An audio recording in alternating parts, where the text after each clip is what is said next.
तैसी चैतन्याची आठाई, ये शरीरांतरे होती जाती पायी, ऐसे जाणे तया नाही व्यामोह दुःख. त्याचप्रमाणे चित शक्तीच्या पटावर ही निरनिळे शरीरे उत्पन्न होतात व नाश पावतात. असे जो अनुभवितो त्याला भ्रांतीपासून उत्पन्न होणारे दुःख भोगण्याचा प्रसंग येत नाही. टिपा. चैतन्याच्या पडद्यावर गतीमुळे जीवांच्या देहाची चलचित्र येतात जातात व चरित्रे दिसतात. रक्तमन बुद्धी अहम प्राण यामध्ये गती असेपर्यंत मोह भ्रमभुरळ असते व त्यामुळे दुःखे उत्पन्न होतात. पण चित्तशक्ती स्थितीचा अनुभव आल्यावर मोहच नसतो तर दुःख कुठून येणार. बाप्पासाहेब साधना करत असताना साधक अवस्थेत काशीला राहिले आणि एक पत्र आलं घरून. मुलाला एक मुलगी दाखवली होती. ही मुलगी करू का असं त्यांनी मोदीजी महाराजाला विचारलं. मोदीजी महाराजांनी असं सांगितलं, मुलगी करू नका. तरी बाप्पासाहेबांनी आग्रह धरला, सगळ्याला पसंत यायली महाराज, करू का? म्हणे आम्हाला विचारू नका.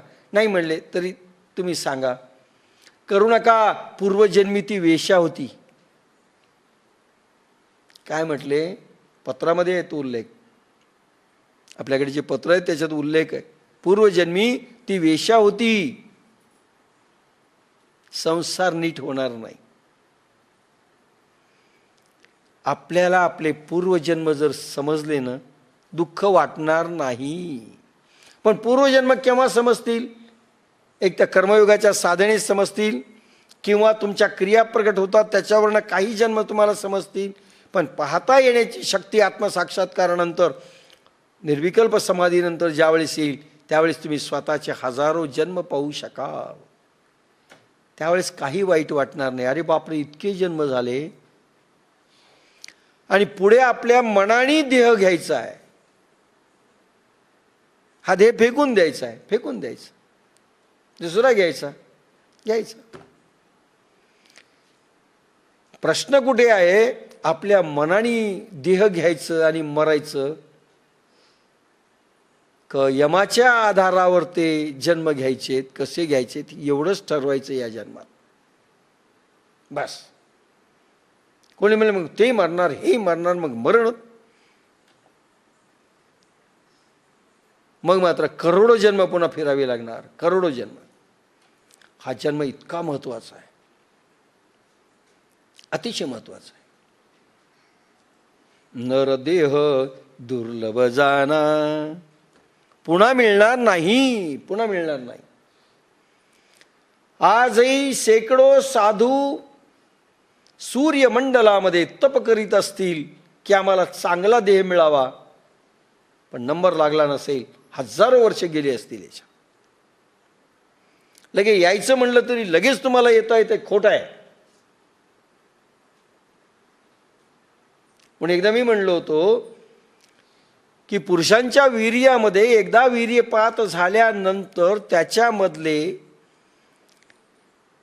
जी बालक जीव असे पळतात ना, हे जवळपास एका पृथ्वीवर जेवढे माणसं आहेत तितके जीव पळतात, रेसमध्ये पळतात. बाईच्या शुक्राशी त्याचा संबंध येण्याकरिता हे जीव पळतात. काही अरब जीव पळतात आणि एक जिंकतो. फक्त पहा, एकच जिंकतो. दोन जिंकली तर जुळे झाले, तिळे झाले. एकच जिंकतो, बाकी सगळे नालीत मरतात. आता प्रभूंनी जन्म देण्याकरिता रेसमध्ये 5-6 म्हणजे कित्येक अरब जीव टाकून दिले एका क्षणात. बाकी सगळे मेले. एकच जन्म झाला, ज्याला आपण म्हणतो येस मी जन्मलो. केवढं कठीण आहे. मला हे भयानक ज्यावेळी सायंटिस्ट सत्य पाहिल्यानंतर बाप रे म्हणालो. नरदेह दुर्लभ जाना. तुम्हीच का जन्मले, तुम्हीच का रेसमध्ये पहिले आले, बाकी तुमचे भावंड सगळे मेले, सगळे मेले. आणि पुन्हा बिचारे रेसमध्ये जातील, पुन्हा मरतील. म्हणजे मानवी देहाची रेस ही, मानवी देहाची. मानव म्हणून ज्यावेळेस त्याला पळायचंय, त्यावेळेस या रेसमध्ये जिंकण्याकरिता हजारो वर्षे चाललेत त्यांचे. तर ज्यावेळेस तुम्ही एखादं गवत व्हाल, झाड व्हाल, दगड व्हाल, किती जन्म जातील. आणि आपल्याला आज वेळ नाहीये, कोणालाच वेळ नाहीये. आणि हे विज्ञान पाहिल्यानंतर मी स्वतः चक्क झालो. बाप रे, फार कठीण. देवाची कृपा आहे, आपण जिंकलोत. पण आपण गुरफटलोत या संसारात. संसार करू नका असं नाही, द्रष्ट्या भावानी करा. कारण पुन्हा जन्म आपल्या हाताने तरी यावा. प्रभूंनी आपल्याला पुन्हा रेसमध्ये जिंकायला लावावं, एवढं तर करा.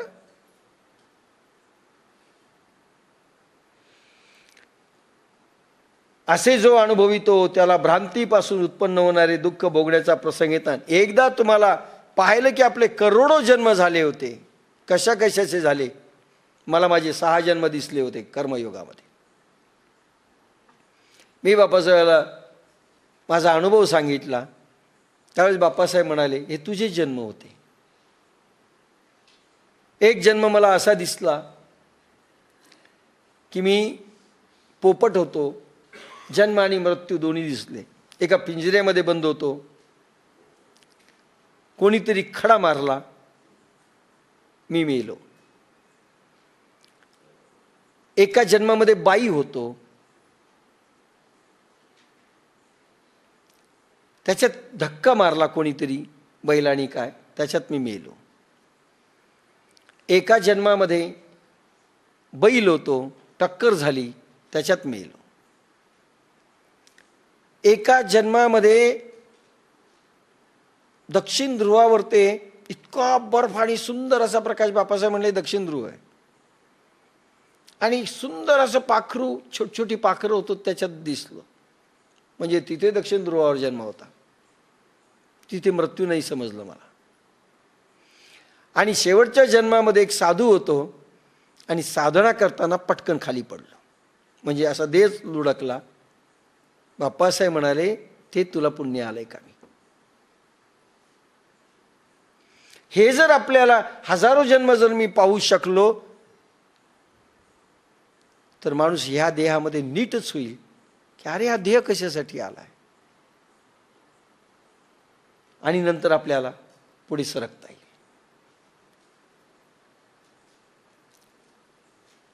आणि काही वाटणार नाही, अरे हा देह आता सोडून द्यायचा आहे स्वेच्छेने, कारण आपल्या हातात आहे, पुढे आपल्या हातात आहे. मोक्षपद तुच्छ केले या कारणे, आम्हा जन्म घेणे युगायुगी. तुकाराम म्हणतात, मोक्षपद आम्ही तुच्छ मानले, मला नको मोक्ष, कारण मला पुन्हा पुन्हा यायचे आहे या पृथ्वी तलावर. पुन्हा येण्याकरिता एवढं प्रचंड शक्ती असावी लागणार आहे की तुम्ही पुन्हा रेसमध्ये जिंकले पाहिजेत, आणि पूर्ण सामर्थ्य जे आपण आत्ता केले ते पुढे आलं पाहिजे. एवढं करण्याकरता तप करावं लागेल की नाही या जन्मात, नाही तर पुन्हा यातना भोगायला जा, करोडो करोडो वर्ष जा. म्हणून असे जो अनुभवितो त्याला भ्रांतीपासून उत्पन्न होणारे दुःख भोगण्याचा प्रसंग येत नाही. टिपा, चैतन्याच्या पडद्यावर गतीमुळे जीवांच्या देहाची चलचित्रे येतात जातात व चरित्रे दिसतात. रक्तमन बुद्धी अहंकार प्राण यामध्ये गती असेपर्यंत मोह भ्रम भुरळ असते व त्यामुळे दुःखे उत्पन्न होतात. आपल्याला का दुःख होतं? आपल्याला वाटतं हा जन्म फायनल आहे, मागचे काही जन्म झाले होते आणि त्या जन्माचा हा एक टप्पा आहे, आपल्या लक्षात येत नाही. आणि पुढे अनंत होणार आहेत या कर्मामुळे. हा एक छोटा टप्पा आहे, हे लक्षात येत नाही, आणि या जन्मात दुःख किंवा सुख मानत बसतो. दुःख किंवा सुख.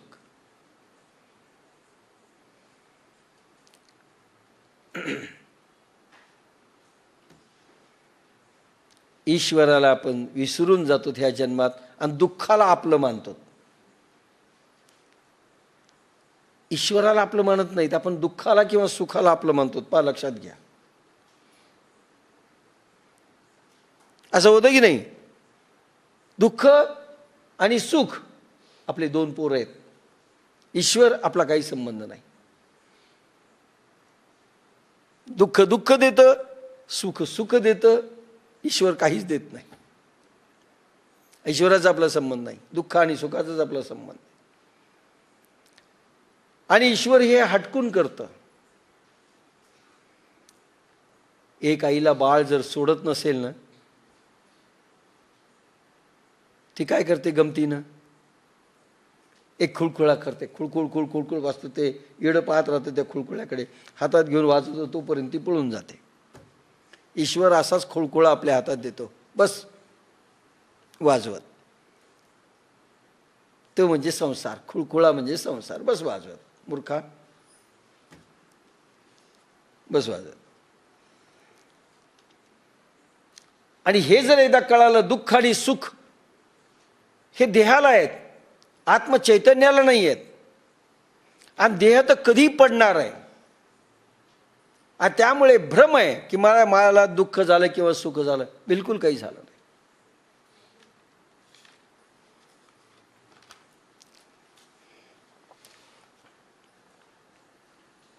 14 आणि 15. मात्रा स्पर्शास्तु कौंतेय शीतोष्ण सुख दुःखदा आगमापयिणो नित्या स्थांस्ती तीक्षस्व भारत. यम हीन व्यथयतं ते पुरुषं पुरुषर्षभ समदुःख सुखं धीरं सोममृतत्वाय कल्पते. पार्था, मात्रा म्हणजे इंद्रिय, ज्ञान कर्मतंतू त्याचे स्पर्श म्हणजे विषयांशी संयोग, शीतोष्णद्वारा सुखदुःख देणारे आहेत. तसे ते उत्पत्ती विनाशयुक्त आहेत. त्यांना आरंभ शेवट आहे, म्हणजे अनित्य काही काळ राहणारे आहेत. म्हणून तू पार्था त्यांना तू सहन कर. हे पुरुषश्रेष्ठा, दुःख व सुख ही दोन्ही समान आहेत. अशा धीरधारी पुरुषाला ही व्यथा उत्पन्न करू शकत नाही. तो मोक्षाला समर्थ होतो. स्पर्श विषय शीत उष्ण सुख दुःखे देती क्षीण सहन करी तू सर्वाते.